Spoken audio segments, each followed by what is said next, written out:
Hello and welcome back to the Vault. I'm the Galloping Major, and this is a Let's Play in the German Tier 7 carrier, the August Parseval.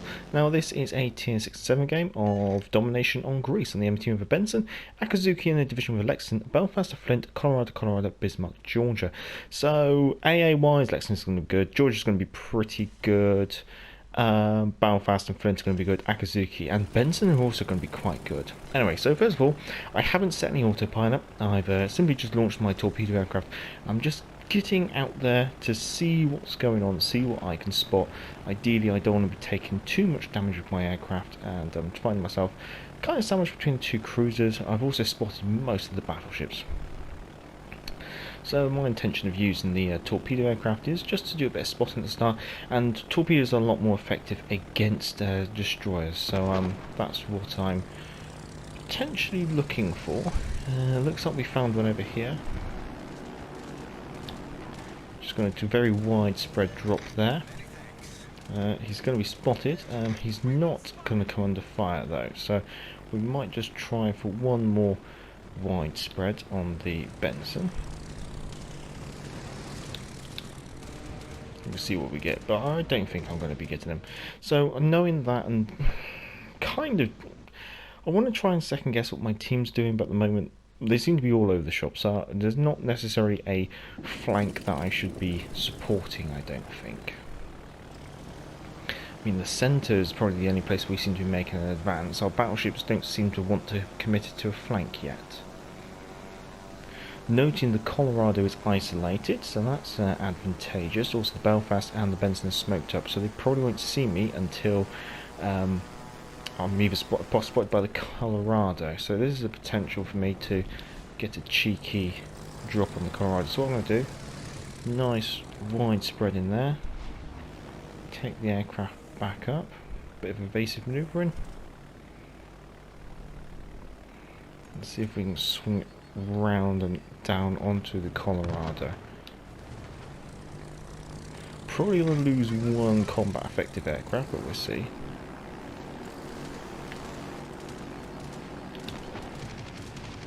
Should get one there at least. There we go. Right, with the Colorado there, time to use some AP bombers. And it's probably worth noting that at the moment we seem to be holding the left flank as long as the Tashkent's alive. Once the Tashkent is gone, I might want to move my carrier a bit further over to the right. So it's always about reading the map and trying to just work out which way you might have to move your carrier. So the August Parseval, she's basically a alternative design or a revision to the Graf Zeppelin design, I guess you could say. You might as well. Oh, I'm still in the mindset that it is a HE bombers. Oh, hopefully we scared him.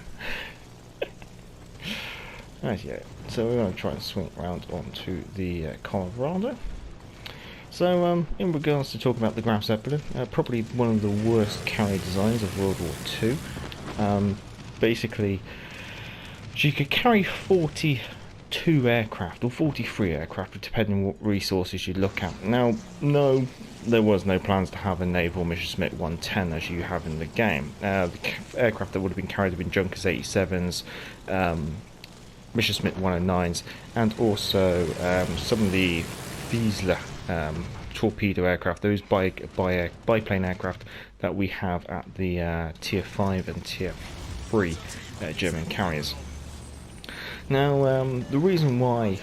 So let's go over some of the good points of the design of the Graf Zeppelin. The lifts had accelerators, which meant that they go up and down very quickly, which is very good. Which meant you could basically recover aircraft or prepare aircraft on deck quite reasonably quickly, I guess you could say. She also had this ingenious trolley system, which was to reduce airframe loading. The idea of this was the aircraft, once landed, would be taken down into the hangar. Once down in the hangar, they would then be remounted onto these trolleys, and then they could be, well, the trolleys would be locked in place, So that means when you're in rough seas and things like that, the aircraft wouldn't really move around on the hangar deck because these trolleys were locked into a rail system.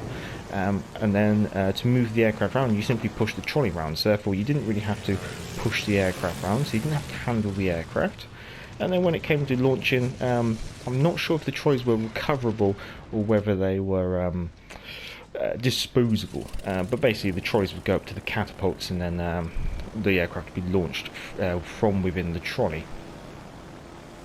Now, when it comes to the downsides, this trolley system, first of all, it's going to be susceptible to rusting, especially in a salty environment like at sea.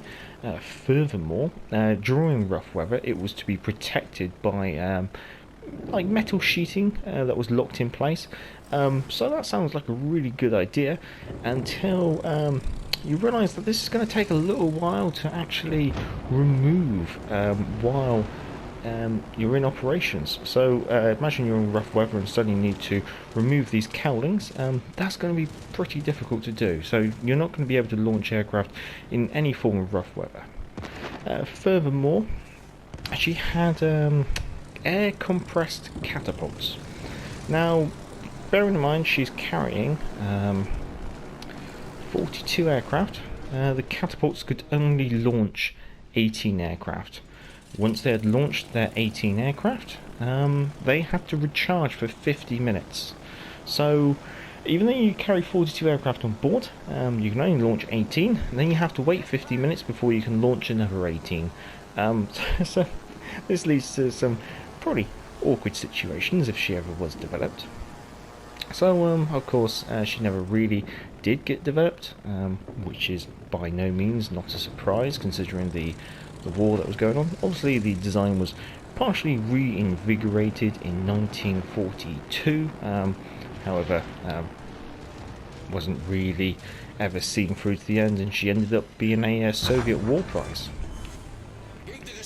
Right, yeah, let's go see what's going on over at Bravo. At the moment, I haven't moved my carrier, but what I'm seeing there's a little bit of an opening on the map for something to move down from B, so I'm just going to move over to the right here, just to make sure that nothing comes down, especially a destroyer. That's what my main concern is. It's an Akazuki, it's off to the right, or left I should say, pardon me.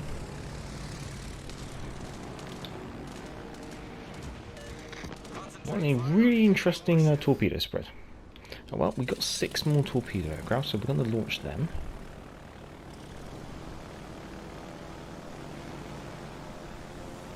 We'll see if we can get this Akazuki spotted. What we might do, we might drop some fighters over the Benson for the purpose of doing some spotting.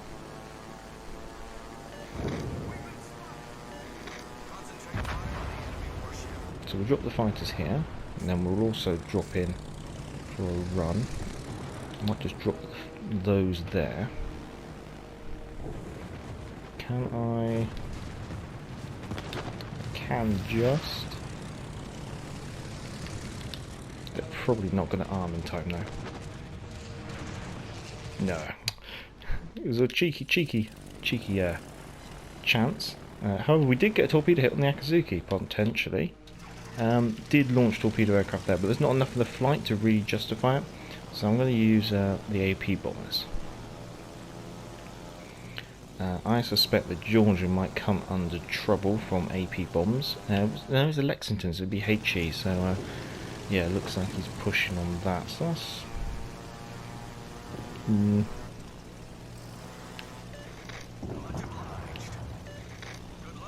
Might just drop fighters there.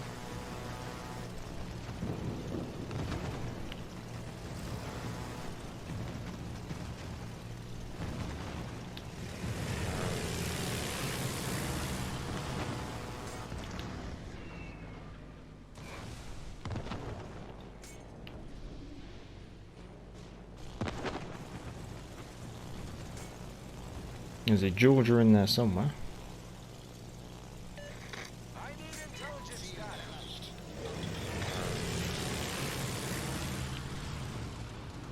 There's an Akazuki. Might just keep him lit. Yeah, we do have enough for a flight of 8 people now, so we will send that out.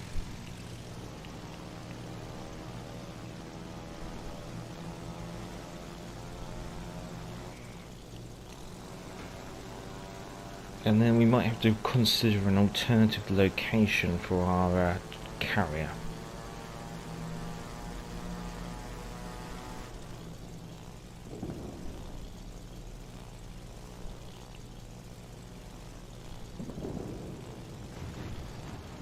So with the AP bombs, obviously it's one of those situations where they practically just start the drop straight away.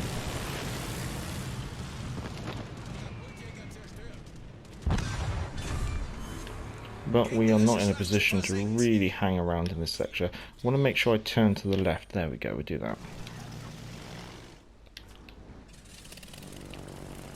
And see if we can find this destroyer with our torpedo aircraft.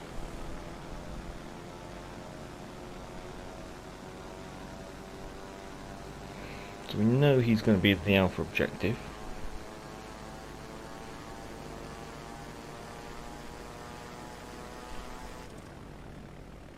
Looks like he's on the other side of the Alpha objective.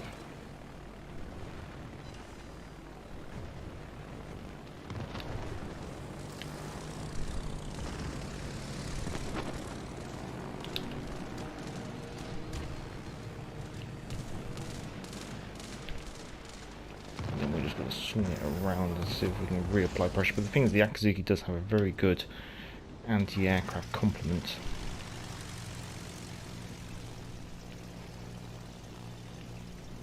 So I think at the moment, well, would AP bombs be able to harm the Akazuki enough? Potentially.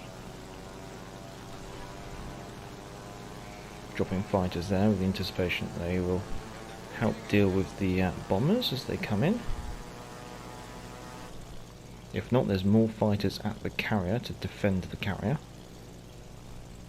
Oh, the Akazuki's gone. Okay, so on that bombshell,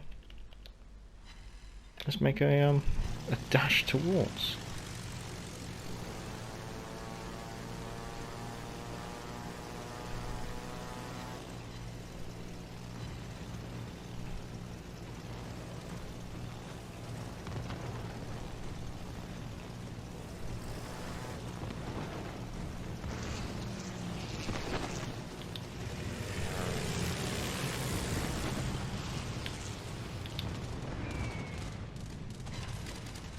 Ooh, 3 citadels. Yeah, I think we'll send some more of those.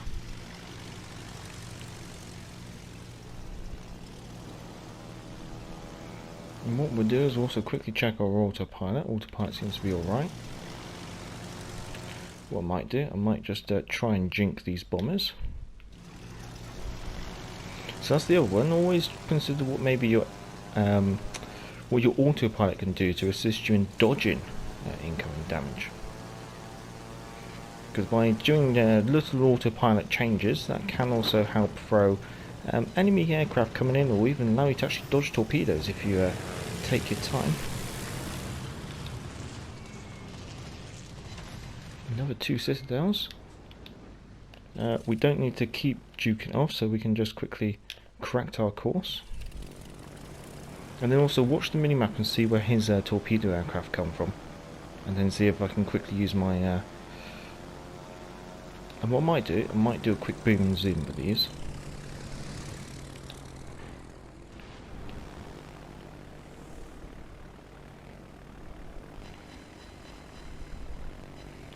Now I've shot down all 6. I've shot down 6 aircraft. Just going to quickly duke it left.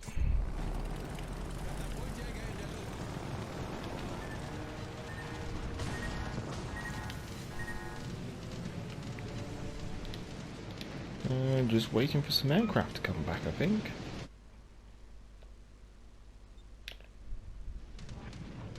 We've got 4 torpedo aircraft, so we can launch these and quickly do a strike with them.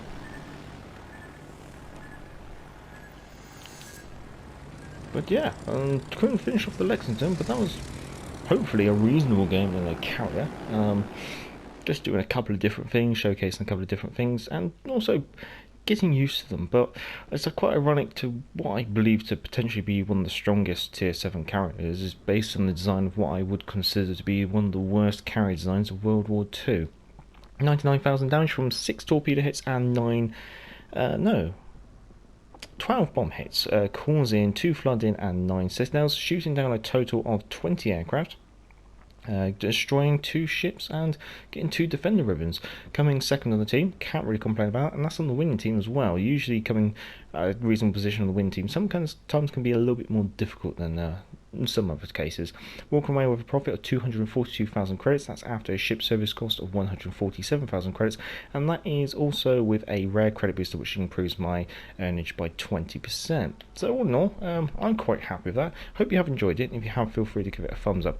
I know carriers aren't for everyone, but also I know that sometimes there's a couple of tricks that some players need to know if they're playing carriers. I've seen too many carriers just sitting still and not doing a lot. If you enjoy this kind of content, feel free to subscribe, and if you're not a subscriber, well, if you are a subscriber I should say, thank you very much. So always down in the description, commander build, modules, link to Patreon if you want to support channel on Patreon as it is a non-monetized channel, and email address for the channel if you want to send in any of your own game captures. Until next time, I'm the Galloping Major, and back to the port.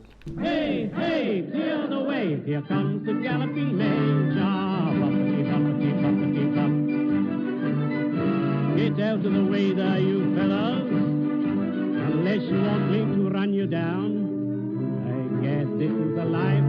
Now, hey, hey, clear the way, here comes the Galloping Major.